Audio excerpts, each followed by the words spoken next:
On this episode of ResiWeek, Samsung's new ultra short throw, Vanco's Evo IP Lite, and Modus VR. All this and more on this episode of ResiWeek. The network for the AV industry.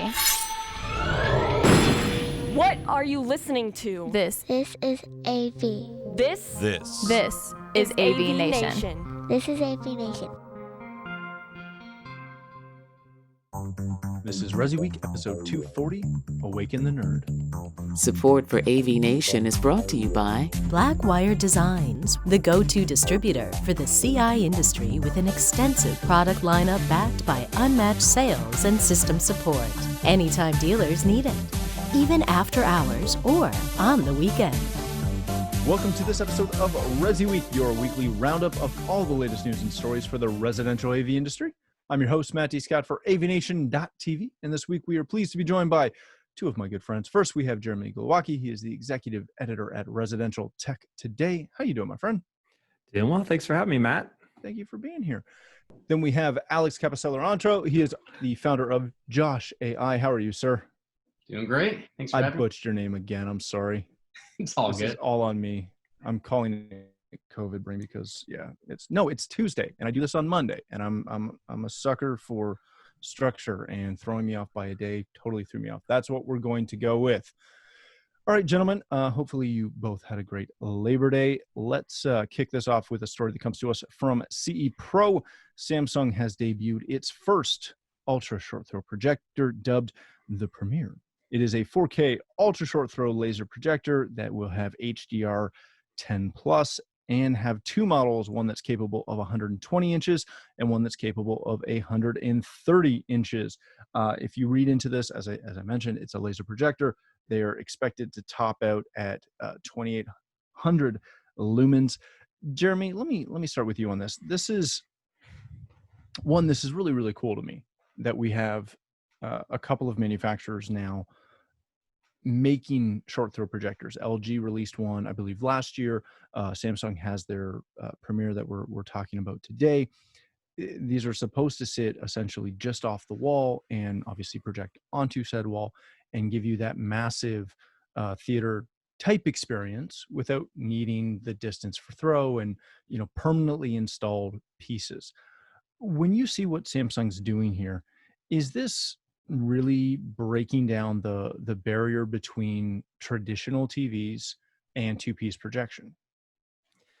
I really think it is. I was a little unsure of this category when it first started happening. I would see them in a trade show environment, and it's not the best, even though they're designed to work in a higher ambient light room. It just, it was never demoed very well for me, but I've seen so many manufacturers get on board.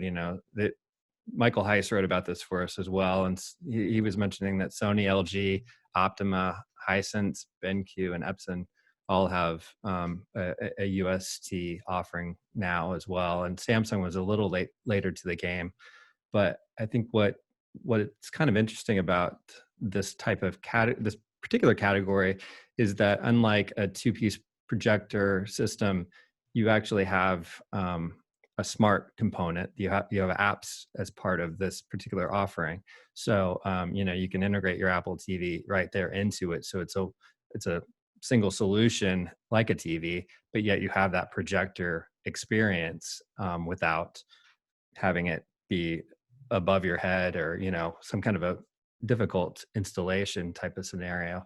And of course, the screen just being really huge for an in-room kind of application like that. I really do think that there's an opportunity there for this to fill a need when you just can't fit this giant TV into a room, for instance, or it's just not affordable. This is a great option, I think. Very good. Alex, when you see this, one of the things that comes to mind is this is I guess the fourth installment in Samsung's kind of push to have some, I don't want to say luxury segments, but essentially luxury high-end segments. They started with the frame, they added the Sero, and then obviously the Terrace earlier this spring, which again are the frame's a really nice TV, but it looks really nice. It's got that fit and finish. The Premiere in the marketing shots, of course, we haven't seen this in person yet, but in the marketing shots, it doesn't look like your typical projector that you buy from, any of us and put in a room and you get this big grayish plastic box. This looks like a really cool, nice piece of technology. Are they betting on that cachet of kind of being a name brand luxury item to really help propel the technology? It's a really hard question to answer from my perspective. I'm not traditionally a projector or even a theater guy. With what I focus on, it's so much about the interface, the user experience. And when I think about this, it's a really interesting just product that they came out with. I've always been impressed by the ultra short throw projectors. You see them at CES and you're just really impressed with how is this possible and what it can do. Typically in a dark room, the question will be how well does this really work in sort of a daytime setting. But the other thing that always challenges me a little bit is you've got this box that's sitting essentially right in front of where the screen's going to be, where it's projecting. And in our industry, you want to hide things. And what's so brilliant about the Samsung Frame TV is it is hidden when it's off. It just looks like artwork. That's what really makes it work.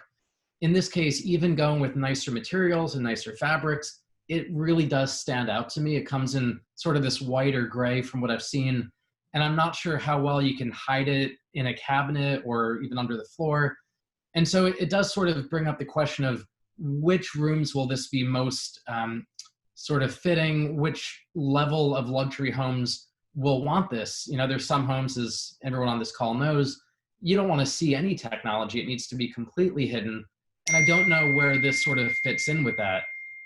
It's super impressive. The price is going to dictate, I think, a little bit of where it sells and sort of who the customer ultimately is. From what I've seen, they've not announced pricing on this. It's a little bit, up in the air. I would guess probably in the $5,000 range would be my guess, maybe as low as 2, as high as 10. We don't really know, but it's an interesting category. I think to Jeremy's comment earlier, we just don't know if this is going to become the next sort of replacement of the television or much more of a niche product. And I think about with everything I do in my own company, what would I want as a consumer? And I don't know what it is, but there's some reason I still love a TV. If you're not in a theater, like I find a television to be more appealing. And it might just be that I have so much history with projectors not being as great as you would want, as well lit as you would want. I think about having to really darken the room. And so I want to play with this before I make up my mind. But it's experimental in my mind. It's hard to say if it's going to be truly industry changing. So let me just ask a follow-up before we move on to kind of both of you or either of you. Is this, are we still in that situation where TwoPiece, whether it's a Premiere like this or anyone else's short throw or anyone else's main projection, traditional projection system, are we still in that place where nothing can replicate at even a fraction of the cost? Nothing can replicate even a $400 Costco special TV from a brightness and a clarity standpoint. Is that what's holding back TwoPiece?